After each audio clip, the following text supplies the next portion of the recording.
Hello friend, welcome back to new video. चलिए जानते हैं आज के मुख्य समाचार। लेटेस्ट न्यूज है, नई जानकारी है। किसान निधि का पैसा 2000 रुपए, पीएम मोदी ने क्या ऐलान कर दिया जिससे लोग खुश हो गए हैं। आइए जानते हैं पूरा अपडेट, अंत तक बने रहिए। चलिए शुरू करते हैं।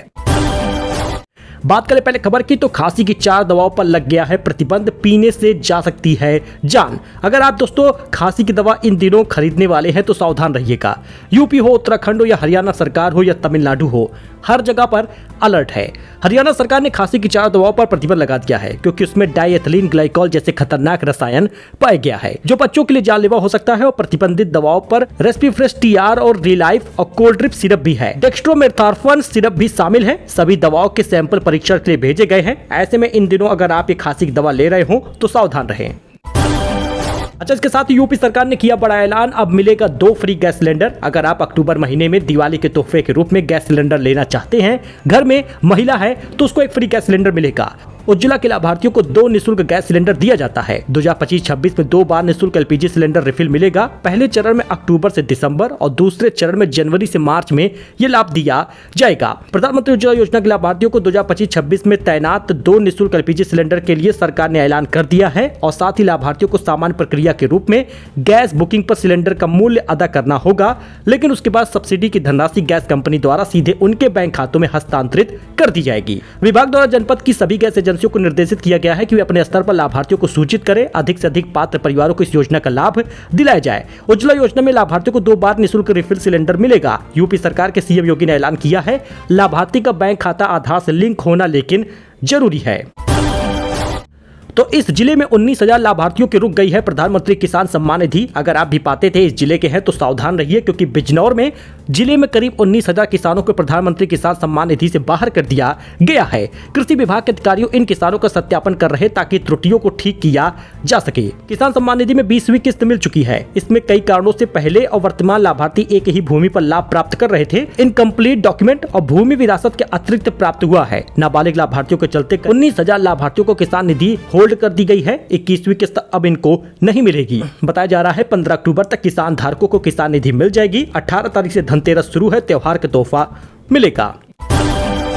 यूपी के इस जिले में 128 करोड़ में बनेगा ऐसा बस स्टैंड जिसमें एयरपोर्ट जैसी सुविधा होगी। नवंबर से शुरू हो जाएगा काम। उत्तर प्रदेश में एक जिला है जहां 128 करोड़ रुपए की लागत से एयरपोर्ट जैसी सुविधा वाला बस स्टैंड बनेगा। इस आधुनिक बस स्टैंड में आरामदायक प्रतीक्षालय, शॉपिंग कॉम्प्लेक्स, फूड कोर्ट जैसी सुविधा होगी। निर्माण कार्य नवंबर से शुरू होगा जिससे यात्रियों को बेहतर लाभ मिल पाएगा। जी हाँ, सूत मिल चौराहे के निकट गाजियाबाद हाईवे से लगते हुए इस बस स्टैंड का शुभारंभ 31 अक्टूबर 2018 को तत्कालीन कमिश्नर अजय दीप सिंह ने किया था। अब इसमें कार्य शुरू हो जाएगा। वही सोना चांदी के दाम में लगातार बढ़ोतरी होती ही जा रही है। हालांकि सोना इस बार सस्ता हुआ, 1104 रुपए दाम गिरे हैं। 1,21,010 ग्राम पहुंचा है, लेकिन चांदी की कीमत में तो आग लगी है। 1,64,000 ऑल टाइम हाई पर पहुंचा है। इस साल 78,483 रुपए महंगा हुआ है। दोस्तों, महज 4 दिन में लगभग 5,500 रुपए सोने के दाम बढ़े हैं। IBJ की रिपोर्ट के अनुसार सोना भले ही सस्ता हुआ हो 1,000, लेकिन कीमत बहुत बड़ी है। और चांदी की कीमत तो आज पहली बार 1,64,000 के पार पहुंच गया। 4,950 रुपए केवल एक दिन में ही कीमत बढ़ी है। हरियाणवी एक्ट्रेस अंजलि राघव का सपना चौधरी पर पलटवार, बोली मेरे गानों पर डांस करके फेमस हुई। सपना ने पवन सिंह से कंट्रोवर्सी को बताया था बेतुका। अखिलेश का फेसबुक अकाउंट सस्पेंड हो गया है। 80 लाख फॉलोवर थे। MLA अतुल प्रधान बोले, सरकार जनता के दिलों से दूर कैसे करेगी। डॉक्टर घनश्याम तिवारी कांड पे आरोपी दीपक सिंह फरार घोषित हो चुका है। कोर्ट ने जमानतदारों को तलब किया है। गैर जमानती वारंट जारी हुआ है। एसओ ने मुनादी कराई है। कानपुर में 315 किलो खराब खोया, छेना और दूध जब्त हुआ है। दीपावली से पहले खाद्य विभाग का छापा पड़ा था। 53 लाख का माल सीज कर दिया गया है। महाराजा एक्सप्रेस पहली बार बनारस आगमन हुआ। 1 साल बाद आई देश की सबसे लग्जरी ट्रेन। पिछले साल 2 गुने से ज्यादा आए विदेशी पर्यटक। शाही स्वागत हुआ है। इसका कुछ विजुअल आप देख सकते हैं। विश्व प्रसिद्ध लग्जरी ट्रेन महाराजा एक्सप्रेस दोपहर करीब 1 बजे वाराणसी के बनारस रेलवे स्टेशन के प्लेटफॉर्म नंबर 8 पर पहुंची। भारत की सांस्कृतिक राजधानी कहे जाने वाली काशी में ट्रेन के आगमन पर 62 विदेशी पर्यटकों का पारंपरिक भारतीय संस्कृति के अनुरूप भव्य स्वागत किया गया। UK, US, Ukraine, Italy, Taiwan, Europe के अन्य देशों से आए पर्यटकों के स्वागत के लिए स्टेशन परिसर को फूलों से सजाया गया। जैसे ही ट्रेन स्टेशन पर पहुंची, ढोलक शहनाई की मधुर धुनों से माहौल गूंज उठा। ट्रेन से उतरते ही पर्यटकों पर पुष्प वर्षा हुई और उनका भव्य स्वागत किया गया है। बाकी विजुअल आप स्क्रीन पर देख सकते हैं किस प्रकार से इनका स्वागत किया गया है। भारत की सबसे महंगी और रॉयल ट्रेन में इसकी गिनती होती है। वह यूपी में कफ सिरप कंपनियों पर सख्ती हो गई है। 69 नमूने जांच के लिए भेजे गए हैं। लखनऊ में कई जगह पर मिली है गड़बड़ियां, इसलिए अपने बच्चों को खांसी की दवा देने से पहले जांच पड़ताल कर लें।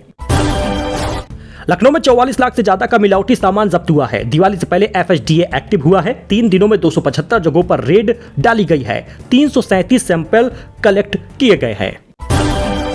पीएम मोदी 35,440 करोड़ रुपए की कृषि योजनाओं का शुभारंभ किए हैं। इसमें धन धान्य कृषि और दाल उत्पादन मिशन शामिल है। किसानों की आय बढ़ाने पर फोकस किया गया है। नरेंद्र मोदी ने कृषि क्षेत्र के 2 बड़ी योजनाओं का ऐलान कर दिया, इसकी शुरुआत कर दी। योजना में कुल खर्च 35,440 करोड़ रुपए का आया है। पीएम धन धान्य कृषि योजना के उद्देश्य आप देख ही सकते हैं। दालों को पैदावार बढ़ाएगा, खेतों के क्षेत्र को बढ़ाया जाएगा और दाल की खरीद, स्टोरेज, प्रोसेसिंग को बेहतर बनाना होगा। 5,450 करोड़ रुपए की लागत वाली अन्य परियोजनाएं भी लागू कर दी गई हैं।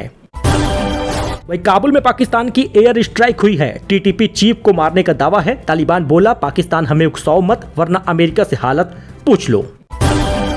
सचिन तेंदुलकर ने अपना स्पोर्ट्स ब्रांड 10XU लॉन्च किया है। ब्रांड को तैयार करने में 18 महीने लगे हैं। पैर में चोट लगने की वजह से बिजनेस का आइडिया आया था। भारतीय क्रिकेट टीम के पूर्व बल्लेबाज सचिन तेंदुलकर ने अपना स्पोर्ट्स एथलेटिक ब्रांड 10XU को लॉन्च किया है। मुंबई के बांद्रा में महबूब स्टूडियो में हुए लॉन्च में सचिन की पत्नी अंजलि और बेटी सारा, साथ ही साथ भारतीय क्रिकेटर प्रवीण आमरे और BCCI के मौजूदा चीफ सिलेक्टर अजीत अगरकर भी मौजूद थे। इस ब्रांड का मकसद है भारत को खेलों से प्यार करने वाले देश से खेलने वाला देश बनाना है। इसके अलावा 10XU का ब्रांड फोकस लोगों में खेल के जुनून को बढ़ाना, उन्हें सही प्रोडक्ट्स देना जो न सिर्फ एथलीट के लिए बल्कि आम लोगों के लिए भी बेहतर हो। इस ब्रांड के तहत स्पोर्ट्स शूज, टी-शर्ट के अलावा कई और प्रोडक्ट भी बेचे जाएंगे। ब्रांड को तैयार करने में 18 महीना लगा है। बद्रीनाथ केदारनाथ पहुंचे मुकेश अंबानी, मंत्रों के साथ हुआ स्वागत। हर हर महादेव के नारे लगे। मंदिर समिति को उन्होंने दान किया है 5 करोड़। हर साल वह इन धाम पर पहुंचते हैं, आशीर्वाद प्राप्त करते हैं। अंबानी यहां पर पहुंचे और केदारनाथ बद्रीनाथ मंदिर समिति को 5 करोड़ दान किया। श्री बद्रीनाथ केदारनाथ मंदिर समिति BKTC के अध्यक्ष हेमंत द्विवेदी ने बताया कि अंबानी द्वारा दान की गई राशि तीर्थयात्रियों के लिए सुविधाओं में सुधार किया जाएगा। दिल्ली में अफगान विदेश मंत्री का तालिबानी फरमान, प्रेस कॉन्फ्रेंस में महिला पत्रकार को बैन किया। कांग्रेस बोली, हमारी धरती पर भेदभाव करने वाले वे कौन हैं? तालिबानी विदेश मंत्री आमिर खान मुत्तकी ने शुक्रवार को अफगान दूतावास में एक प्रेस कॉन्फ्रेंस की। इस दौरान 20 पत्रकार मौजूद थे, लेकिन इनमें से एक भी महिला पत्रकार नहीं थी। मीडिया रिपोर्ट मुताबिक मुत्तकी के साथ आए तालिबान अधिकारियों ने ही तय किया था कि प्रेस कॉन्फ्रेंस में कौन शामिल होगा। हालांकि भारतीय अधिकारियों ने सुझाव दिया था कि प्रेस कॉन्फ्रेंस में महिला पत्रकार भी होनी चाहिए, लेकिन इस पर ध्यान नहीं दिया गया। ट्रंप का चीन पर 100% टैरिफ 1 नवंबर से लागू होगा। रेयर खनिज निर्यात पर कंट्रोल से नाराज थे। कहा कि चीन दुनिया को बंधक बनाने की कोशिश में लगा है। वही IPL ऑक्शन 13 से 15 दिसंबर के बीच मुमकिन होगा। भारत में ही होगी नीलामी। खिलाड़ियों को रिटेन करने की अंतिम तारीख 15 नवंबर होगी। अच्छा, 1 लाख सैलरी, फ्री घर होगा। योगी सरकार ने युवाओं के लिए खोला खजाना। 10,000 से अधिक नौकरी भी मिलेगी। गोरखपुर में आयोजित रोजगार महाकुंभ विशेष रूप से पूर्वांचल के युवाओं के लिए फायदेमंद साबित होगा। सरकार का उद्देश्य हर युवा को रोजगार के योग्य बनाना है, आत्मनिर्भर बनाने के सपने को साकार करना है। योगी सरकार ने प्रदेश के युवाओं को नौकरी दिलाने के लिए लगातार काम कर रही है। अब गोरखपुर में 14 से 15 अक्टूबर को मदन मोहन मालवीय विश्वविद्यालय में रोजगार महाकुंभ 2025 का आयोजन होगा। इस नौकरी में वेतन 24,000 से लेकर 1,20,000 रुपए प्रति महीने का होगा। ड्राइवर, सुपरवाइजर, कारपेंटर, हेल्पर जैसे पद खाली हैं। यह पहल न केवल प्रदेश में बेरोजगारी को कम करेगा, बल्कि रेमिटेंस के जरिए प्रदेश की अर्थव्यवस्था को भी मजबूती प्रदान करेगा। कुल मिलाकर नौकरी है तो जाकर इसमें आवेदन करें, नौकरी जरूर मिलेगी। तो ये उत्तर प्रदेश की कुछ खास खबर थी, नई जानकारी थी, लेटेस्ट न्यूज था जो आपके साथ शेयर किया गया है। सो मिलते हैं नए अपडेट में एक नई जानकारी के साथ। धन्यवाद।